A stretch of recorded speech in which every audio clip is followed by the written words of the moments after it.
அதிகாரத்தை எடுத்து நல்வாழ்வை ஜனங்களுக்கு அறிவிக்க ஆரம்பிச்சிங்கன்னா உங்கள் வீடே கொள்ளாது, அவ்வளோ ஜனங்க கூடி வருவார்கள். கர்த்தரிடத்தில் நீங்கள் நடத்த முடியும்.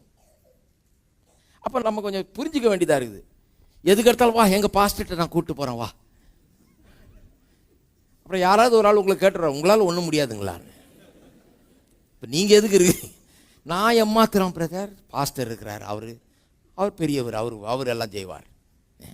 அதுக்கேற்ற மாதிரி பாஸ்டர்களும் என்ன பண்ணுறாங்க, நீ கையை வைக்காத, நீ ஒன்று என்ன நினைக்கிற, அதுக்கெல்லாம் ஊழியக்காரர்கள் இருக்கிறார்கள். வேதவசனம் சொல்லுறது விசுவாசிகளால் நடக்கும் அடையாளங்களாவன, அப்போஸ்தலர்களால் நடக்கும் அடையாளங்களாவன சொல்லியிருக்கு. கிடையாது. ஒருத்தர் சொல்கிறாரு அப்போஸ்தலர்களோட அந்த அற்புதம்லாம் முடிஞ்சிருச்சுங்க.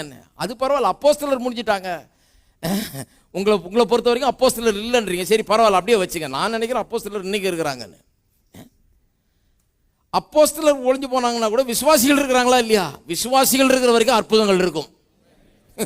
விசுவாசிகளால் நடக்கும் அடையாளங்கள்.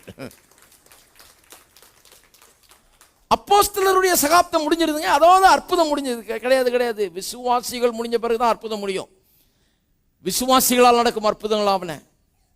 அப்போ நாம் எல்லாம் அற்புதங்களை செய்கிறவர்களாக இருக்க வேணும். அதுக்கு அதிகாரத்தை பெற்றுக்கிறோம். அதுக்கு தாங்க எல்லாம் ஆவி, இயேசுவின் நாமம் இதெல்லாம் நமக்காக அதுக்கு தான் கொடுக்கப்பட்டிருக்கிறது. இருக்கீங்களா? அப்படி செய்யும் போது பாருங்க, எகிப்தின் சம்பாத்தியமும் 14, எத்தியோப்பியாவின் வர்த்தக லாபமும், நெடிய ஆட்களாகிய சபையின் வர்த்தக லாபமும் உன்னிடத்தில் தாண்டி வந்து உன்னுடையது ஆகும். இதை செஞ்சு பாருங்க. ஹலோ, நீங்க எந்த பிரதிபலனையும் எதிர்பாராம ஜனங்களுக்கு பிசாசின் பிடியிலிருந்து விடுதலையும் சுகத்தையும் சமாதானத்தையும் கொண்டு வருவதற்காக தேவனுடைய வார்த்தையை பேசி அதிகாரத்தை உபயோகப்படுத்தி ஜனங்களுக்காக ஜெபித்து பிசாசை விரட்டி நோய்களை விரட்டி இப்படி ஒரு ஊழியத்தை ஒரு வேலையை செய்து பாருங்க. அப்ப ஊர்ல அங்கங்க உண்டாகிற அத்தனை லாபமும் எங்க நோக்கி வரும்? எகிப்தினுடைய வர்த்தக லாபம், அந்த வர்த்தக லாபம், இந்த வர்த்தக எல்லாம் சம்பாரிச்சிட்டு நல்லா சம்பாதிக்கிட்டேன், எல்லாம் நமக்கு தான் வரப்போகிறது. எல்லாம் எந்த திசையை நோக்கி வரப்போகிறது? கர்த்தர் எழுப்பி இருக்கிறாரே மக்கள், அந்த மக்களின் திசையை நோக்கி தான் வரப்போகிறது. ஏன்னா அவங்களும் ஒரு காரியத்துக்காக எழுப்பி இருக்கிறார் பாருங்க, அது அந்த திசையை நோக்கி தான் வரும். கிறிஸ்தவங்களுக்கு இது புரியுறதுல பாருங்க.